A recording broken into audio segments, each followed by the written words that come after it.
یہ دو ہی حدیثیں ہیں اور یہ موضوع ہمارا انشاءاللہ مکمل ہو جائے گا. آئندہ جو ہمارا سے نیا موضوع کا آغاز ہوگا. یہ جو راوی ہے پہلے موضوع تو ہے کہ عبادت میں اعتدال، عبادت کرنے والے کو اعتدال کا خیال رکھنا ہے، افراط و تفرید کا شکار نہیں ہونا ہے، افراط و تفرید کا شکار نہیں ہونا ہے، بلکہ اعتدال کا خیال رکھنا ہے. تو اس کے متعلق یہ جو ہے اس موضوع کی جو آخری دو حدیثیں ان کو میں راوی ہیں حضرت ابو ربی حنزلہ بن ربی اسیدی ہے. یہ اصل ان کا نام حضرت حنزلہ، ان کی کنیت ہے ابو ربی کنیت ہے. اور یہ ان کو یہ فضیلت بھی حاصل ہے کہ یہ حضور صلی اللہ علیہ وسلم کے ان صحابہ میں سے ہیں جن صحابہ کو اللہ کے رسول صلی اللہ علیہ وسلم نے یہ ذمہ داری دی تھی کہ جبرائیل امین علیہ السلام جو وحی لے کر آئے ان کو لکھنے کی ذمہ داری تھی، کاتبین وحی جن کو کہا جاتا ہے. ان میں سے وہ اعزاز حضرت حنزلہ کو بھی حاصل ہے.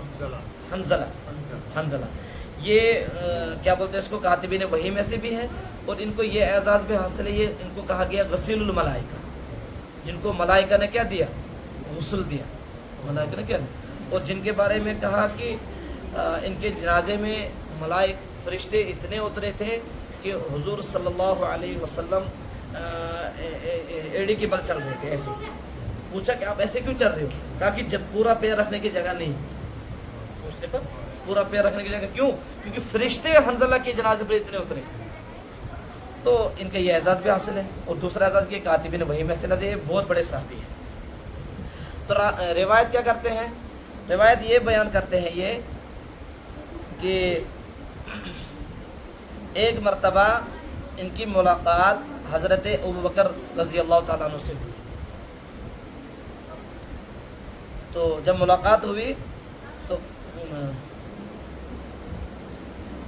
ابوبکر نے حال پوچھا، کیف انت یا حنظلہ، تو اے حنظلہ کیا حال ہے، خیریت؟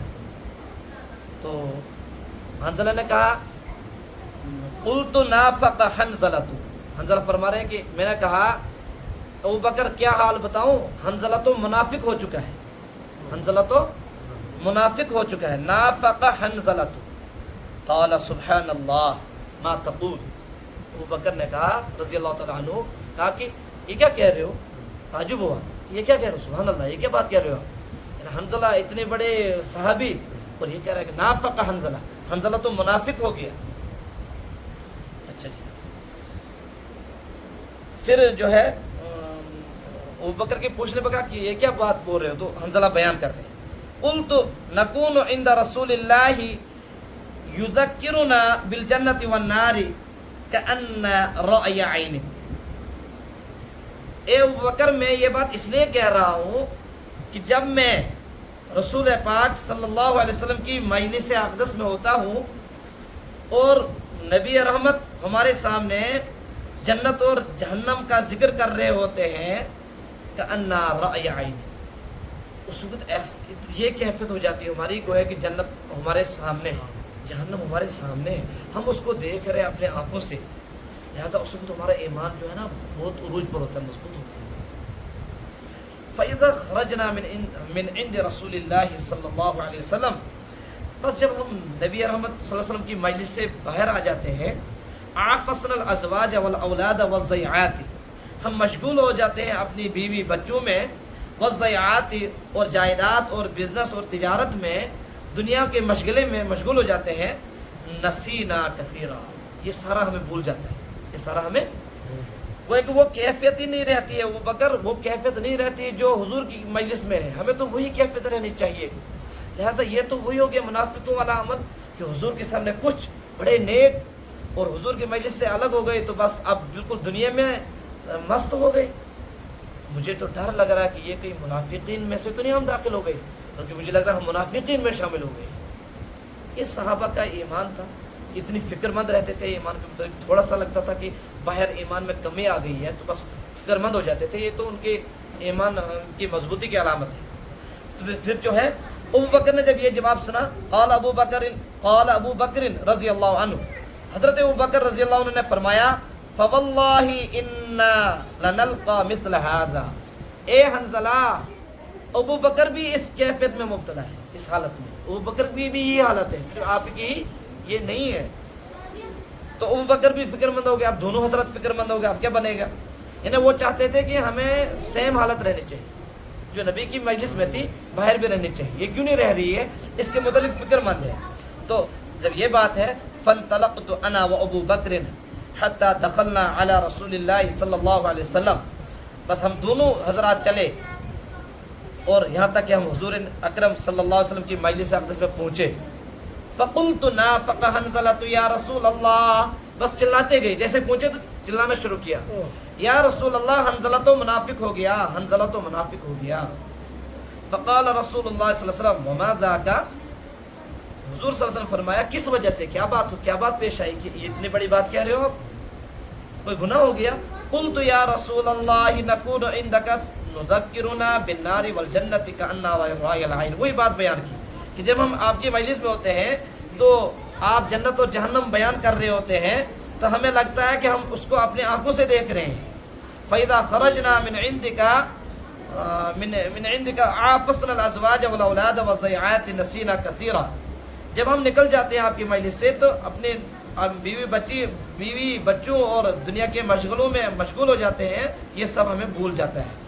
فقال رسول اللہ صلی اللہ علیہ وسلم، اللہ کے رسول نے فرمایا صلی اللہ علیہ وسلم، والذی نفسی بیدہ، قسم اس ذات کی جس کے قبضے میں میری جان ہے، لو تدومون علی ما تکونون عندی، اگر تمہاری وہی حالت ہمیشہ رہے جو میرے پاس ہوتی ہے، وفی الذکر، یعنی اس میں ذکر میں، لصافحتکم الملائکۃ علی فرشکم وفی طرقکم، اے حنظلہ اور ابو بکر، پھر تو تم سے مصافحہ کریں گے فرشتے تمہارے بستروں پر اور تمہارے راستوں پر، اپنے پر بچھا دیں گے فرشتے، اگر یہی حالت رہے جو میرے پاس رہتی ہے۔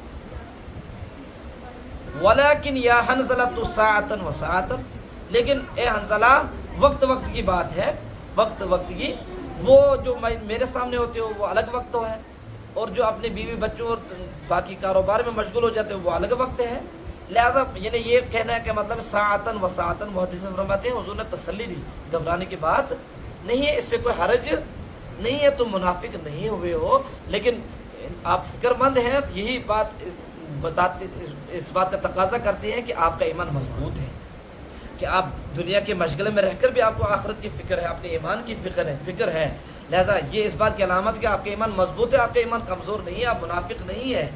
لہٰذا فرشتے تو ویسے بھی ایمان والوں کے ساتھ مصافحہ کرتے ہیں، لیکن اگر یہی حالت جو میرے سامنے ہوتی ہے تمہاری ہمیشہ رہے، پھر علل اعلان تمہیں نظر آئیں گے فرشتے کہ تو وہ تمہارے ساتھ مصافحہ کر رہے ہیں اور تمہارے لیے دعائیں کر رہے ہیں۔ ولیکن یا حنظلۃ ساعتن و ساعتن ثلاث مرات، 3 مرتبہ نبی رحمت نے فرمایا صلی اللہ علیہ وسلم کہ اس سے کوئی بات نہیں ہے، یہ وقت وقت کی بات ہوتی ہے، وہ الگ وقت ہے اور یہ الگ وقت ہوتا ہے۔ رواہ مسلم، اس روایت کو حضرت امام مسلم رحمۃ اللہ علیہ نے بیان فرمایا ہے۔ اگلی روایت حضرت ابن عباس کی چھوٹی سی روایت ہے، فرماتے ہیں حضرت ابن عباس، اس میں نظر کے متعلق ایک مسئلہ، اہم مسئلہ ہے کہ نظر انہیں یہ غال سے نظر ہے، غال سے نظر، زوئی سے نہیں ہے، نظر وہ زوئی سے جو ہے اس کا مطلب ہے نظر لگنا، بری نظر لگتی ہے نا، جس کے بارے میں حضور نے فرمایا العین حق، نظر کا لگنا تو حق ہے، نظر لگتی ہے، ہاں، تو وہ بعض حدیثوں میں ہے کہ نظر، کسی کی بری نظر جو ہے یہ جادو سے بھی خطرناک اثر کر جاتی ہے۔ جادو تو جلدی ٹھیک بھی ہو جاتا ہے، چاہے کوئی پڑھ لو یہ، لیکن نظر کو ٹھیک کرنے ہونے میں بہت ٹائم لگتا ہے۔ تو اس لیے ہمیں قرآن نے اور حضور صلی اللہ علیہ وسلم کے فرمان نے یہ سکھایا ہے کہ جب بھی تمہیں کوئی چیز اچھی لگے تو تم ماشاء اللہ کہو، تاکہ آپ کی وجہ سے دوسرے کا نقصان نہ ہو۔ ماشاء اللہ جب کہیں گے تو پھر اس پر آپ کی نظر اثر نہیں کرے گی، تو لہذا وہ متاثر نہیں ہوگا، وہ پریشان نہیں ہوگا۔ لیکن اگر